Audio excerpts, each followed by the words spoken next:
கர்த்தருடைய பரிசுத்த நாமத்திற்கு மகிமுண்டாகட்டும். ஆண்டவராகிய இயேசு கிறிஸ்துவின் நாமத்தினாலே அன்பு கர்த்தருடைய பிள்ளைகளாகிய தங்கள் அனைவருக்கும் ஸ்வீட் ஊழியத்தின் சார்பாக வாழ்த்துக்களையும் ஸ்தோத்திரங்களையும் தெரிவித்துக் கொள்கின்றேன்.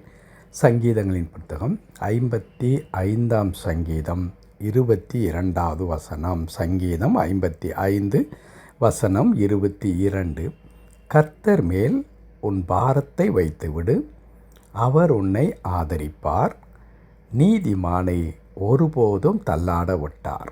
கர்த்தர் மேல் உன் பாரத்தை வைத்துவிடு, அவர் உன்னை ஆதரிப்பார், நீதிமானை ஒருபோதும் தள்ளாட விட்டார். என் அன்பு கடவுளுடைய பிள்ளைகளே, சங்கீதக்காரன் தன் அனுபவத்திலே இருந்து அற்புதமான ஒரு ஆலோசனை நமக்கு சொல்லித் தருகின்றார். அது என்ன? உங்களுடைய பாரங்களை கடவுள் மீது நீங்கள் வைத்து விடுங்கள், அவர் உங்களை ஆதரிப்பார் என்று சொல்லித் தருகின்றார். இந்த வருடத்தை நாம் துவங்கி இருக்கின்றோம். இந்த வருடத்தில் நமக்கு ஒரு பெரிய எதிர்பார்ப்பு நமக்கு இருக்கின்றது. குடும்பத்தை குறித்து. பிள்ளைகள் வளர்ந்து வந்து விட்டார்கள், அவருடைய வயது ஏறிக்கொண்டே போகிறது. என் பிள்ளைகளுக்கு ஏற்ற நேரத்திலே நான் திருமணம் செய்து வைக்க வேண்டும். இந்த ஆண்டிலாகிலும் என் பிள்ளைக்கு திருமணம் நடக்குமா என்ற எதிர்பார்ப்பு நமக்கு இருக்கிறது. என் பிள்ளை திருமணமாகி இத்தனை ஆண்டுகள் ஆகிறது, அவர்களுக்கு ஒரு குழந்தை பாக்கியம் இல்லை. இந்த வருடத்தில் ஆகிலும் கடவுள் அதை நினைப்பாரா என்கிறதான ஏக்கம் இருக்கின்றது. என் பிள்ளையின் குடும்பத்தில் அவர்கள் மகிழ்ச்சியாக இல்லை. கணவனும் மனைவிக்குள்ளாக அவர்கள் மிகுந்த போராட்டத்திற்குள்ளாக இருக்கின்றார்கள், பிரச்சனைக்குள்ளாக இருக்கிறார்கள். அது எப்படி ஆகிலும் மாறி என் பிள்ளைகள் சந்தோஷத்தோடு கூட இருப்பார்களா என்று நம்முடைய பிள்ளைகளை குறித்ததான ஏக்கம். அல்லது படித்து வேலை இல்லாமல் இருக்கலாம், என் பிள்ளைகளுக்கு ஒரு நல்ல வேலை கிடைக்க வேண்டும், பண கஷ்டம் இருக்கிறது, இந்த வருடத்தில் ஆகிலும் என் கடன்கள் மாறுமா, என் வியாதி மாறுமா என்று அநேக காரியங்கள் நம்முடைய இருதயத்தை பாரப்படுத்தி கொண்டே இருக்கிறதை நாம் பார்க்கிறோம். குறிப்பாக இந்த ஒவ்வொரு ஆண்டை நாம் துவங்கும் பொழுதும் அந்த ஆண்டிலே நமக்கு இவையெல்லாம் கைகூடி வருமானால், இவையெல்லாம் நமக்கு நடக்குமானால் நன்றாயிருக்குமே. போன ஆண்டெல்லாம் நான் அதற்காக எதிர்பார்த்தேன், பிரயாசப்பட்டேன், ஜெபித்தேன், ஆனால் எந்த மாற்றமும் இல்லாமல் இருந்தது. இந்த வருடத்தில் ஆண்டவரிடத்தில் நான் எதிர்பார்த்து காத்து கொண்டிருக்கின்றேன் என்கிறதான ஏக்கம் இருக்கும். அது ஒவ்வொரு நாளும் நம்மை பாரப்படுத்தி கொண்டே இருக்கும். நம்முடைய இருதயத்தை அது அதிகமாக அழுத்தி கொண்டே இருக்கின்ற ஒரு நிலையிலே கடவுளுடைய பிள்ளைகள் இருப்பார்கள்.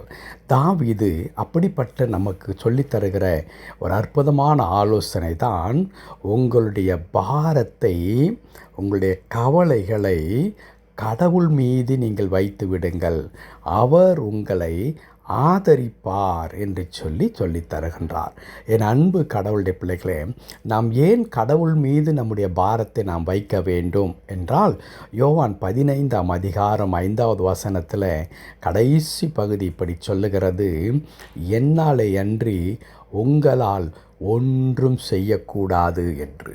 என்னாலே அன்றி, கடவுளாலே தவிர நம் ஒருவராலும் எந்த விதமான மாற்றங்களையும் நாம் என்ன செய்ய முடியாது, கொண்டு வரவே முடியாது. நாம் எவ்வளவு பிரயாசப்படலாம், எவ்வளவு முயற்சிக்கலாம், எவ்வளவேனும் காரியங்களை கைகூடி வரச் செய்யலாம், ஆனால் அவைகள் சித்திக்க பெற வேண்டுமென்றால், நமக்கு அது ஜெயமாக முடிய வேண்டுமென்றால் கடவுள் நமக்கு உதவி செய்தால் ஒழிய நம்மால் ஒன்றும் செய்ய முடியாது. என் அன்பு கடவுளுடைய பிள்ளைகளே, நம்முடைய முயற்சியெல்லாம் அநேக நேரங்களில் அது வெற்றி பெறாமல் போவதை பார்க்கும் பொழுது, நம்முடைய முயற்சியெல்லாம் இவ்வளவு பிரயாசப்பட்டும் இப்படிப்பட்டதான தோல்விக்குள்ளாக நான் நின்று கொண்டிருக்கின்றேனே என்கிறதான எண்ணங்கள் இன்றைக்கு நமக்கு எழலாம். கடவுள் நமக்கு உதவும் பட்சத்தில் நம்முடைய எந்த பிரயாசமும் தோல்வியாக முடியவே முடியாது.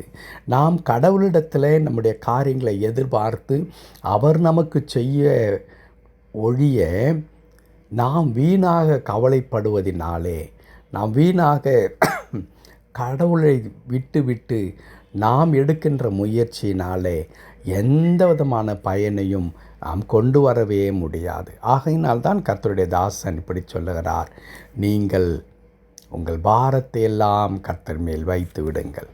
அவர் உங்களை ஒரு போதும் கைவிட மாட்டார். அவர் உங்களை தள்ளாட விட்டார். அவர் உங்களை தாங்கிக் கொள்ளுவார், உங்களை பொறுப்பெடுத்து கொள்வார், உங்களை நடத்துவார் என்று சொல்லி கர்த்தருடைய வார்த்தை சொல்லி தருகிறது. ஆகவே என் அன்பு கடவுளுடைய பிள்ளைகளே, இந்த ஆண்டின் தேவைகள் நிச்சயமாகவே ஒரு நீண்ட பட்டியலாகத்தான் நம்முடைய வாழ்க்கையில் இருக்கிறது. ஆனால் இவைகள் நமக்கு கைக்கூடி வர வேண்டுமென்றால் கடவுள் நமக்கு இறங்க வேண்டும்.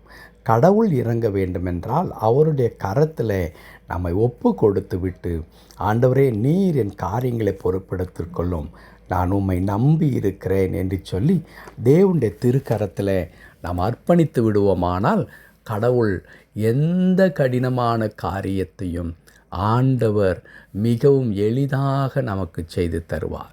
என் அன்பு கடவுளுடைய பிள்ளைகளே, வேதத்தில் கர்த்தருடைய பிள்ளைகளிடத்தில் இருந்து நம்ம அநேக பாடங்களை நாம் கற்றுக்கொள்ளுகிறோம். பல நேரங்களில் நாம் என்ன நினைக்கின்றோம், இது லேசான ஒரு காரியம், நான் இதை ஜெயித்து விடுவேன் என்று சொல்லி நாம் நினைக்கின்றோம். காரணம் என்ன?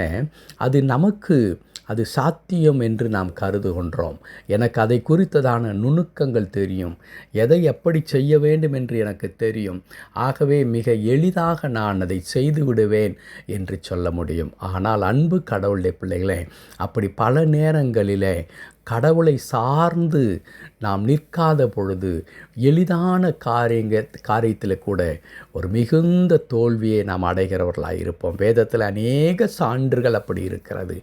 ஆயி என்கிறதான ஒரு சிறிய பட்டணத்தை இஸ்ரவேல் மக்கள் பிடிக்கச் செல்லும் பொழுது அப்படித்தான் நினைக்கிறார்கள், அது மிக சின்ன பட்டணம்தான், நாங்கள் அதை எளிதாக மேற்கொண்டு விடுவோம், இவ்வளவு பேர் அதற்கு தேவையில்லை என்று சொல்லி அங்கே இஸ்ரவேல் மக்கள் என்ன செய்கிறார்கள், அதன் மீது போரிடப் போகிறார்கள். ஆனால் அவர்களுக்கு கடவுளுடைய ஒத்தாசை இல்லாமல் இருந்தது என்பதை அவர்கள் மறந்து போனார்கள். ஆகவே அந்த சிறிய பட்டினத்தில் ஒரு மாபெரும் இழப்பை அவர்கள் சந்திக்கிறார்கள். என் அன்பு கடவுளுடைய பிள்ளைகளே, இப்படித்தான் பல நேரங்களிலே இதற்கெல்லாம் ஜெபித்து கொண்டிருக்க வேண்டுமா? இதற்கெல்லாம் நான் கடவுளை தேட வேண்டுமா? இது எளிதான காரியம், என்னிடத்தில் பணம் இருக்கிறது, என் பிள்ளையின் திருமணத்தை நடத்தி வைத்து விடுவேன், என்னிடத்தில் பணம் இருக்கிறது, நான் எப்படியாக லஞ்சம் கொடுத்து என் பிள்ளைக்கு நான் வேலை வாங்கிவிடுவேன், என்னிடத்தில் ஆள் பலம் இருக்கிறது, அல்லது எனக்கு மிகுந்த மதிப்பு மரியாதை இந்த சமுதாயத்தில் இருக்கின்றது, எனக்கு பெரிய பெரிய ஆட்களை எல்லாம் தெரியும், நான் நினைத்ததையெல்லாம் சாதித்து விட முடியும் என்று நினைக்கிறவர் மகா பெரிய தோல்விக்குள்ளாக போகிறார்கள் என்பதை நாம் பார்த்து கொண்டிருக்கிறோம். ஆகவே அன்பு கடவுளுடைய பிள்ளைகளே, உங்களுடைய தேவைகளை கடவுள் மீது வைத்து விடுங்கள். உங்களுடைய கவலைகளை, பாரத்தை கர்த்தரிடத்தில் சொல்லிவிடுங்கள். ஆண்டவர் பொறுப்பெடுத்துக் கொள்வார். கர்த்தருடைய வார்த்தை அழகாய் சொல்லுகிறது, அவர் உங்களை என்ன செய்வார் என்றால் ஆதரிப்பார், நீதிமானை ஒருபோதும் தள்ளாட மாட்டார். ஜெபிக்கலாமா? கிருபை நிறைந்த நல்ல ஆண்டவரே, உமக்கு நன்றி செலுத்துகிறோம். கர்த்தாவே, எங்கள் பாரங்களை உம்மீது வைத்து விடுகிற ஐயா, அது எங்களால் சுமக்க முடியாதவைகள் மாத்திரமல்ல, நாங்கள் சுமப்பதினாலே எந்த மாற்றத்தையும் நாங்கள் கொண்டு வர முடியாதையா, மாறாக உம்முடைய திருக்கரத்தில் நாங்கள் அர்ப்பணித்து விடும் பொழுது ஆண்டவரே, நீர் எங்கள் வாழ்க்கையில் மகிமையான காரியங்களை நீ செய்கின்ற ஆண்டவராக இருக்கிறீர். அதற்காய் ஸ்தோத்திரம். தாழ்த்தி திருக்கரத்தில் அர்ப்பணிக்கிறோம். இந்த ஆண்டில் ஆகிலும் எங்களுக்கு நடக்காதா என்று சொல்லி அவளோடு எதிர்பார்த்து கொண்டிருக்கிற ஆண்டவரே, எங்களுடைய கர்த்தாவே காரியங்கள் ஒவ்வொன்றையும் நீர் அறிந்திருக்கிறீர். கர்த்தாவே, அதின் காலத்தில் நேர்த்தியாய் செய்வேன் என்று சொன்ன கடவுள் எங்கள் ஒவ்வொருவரையும் நீர் பொறுப்படுத்தி நடத்தும்படியாய் ஜெபிக்கிறேன். அற்புதங்களை செய்யும், வழி நடத்தும். மீட்பர் நாமத்தில் ஜெபிக்கிறோம் எங்கள் நல்ல பிதாவே. ஆமென், ஆமென்.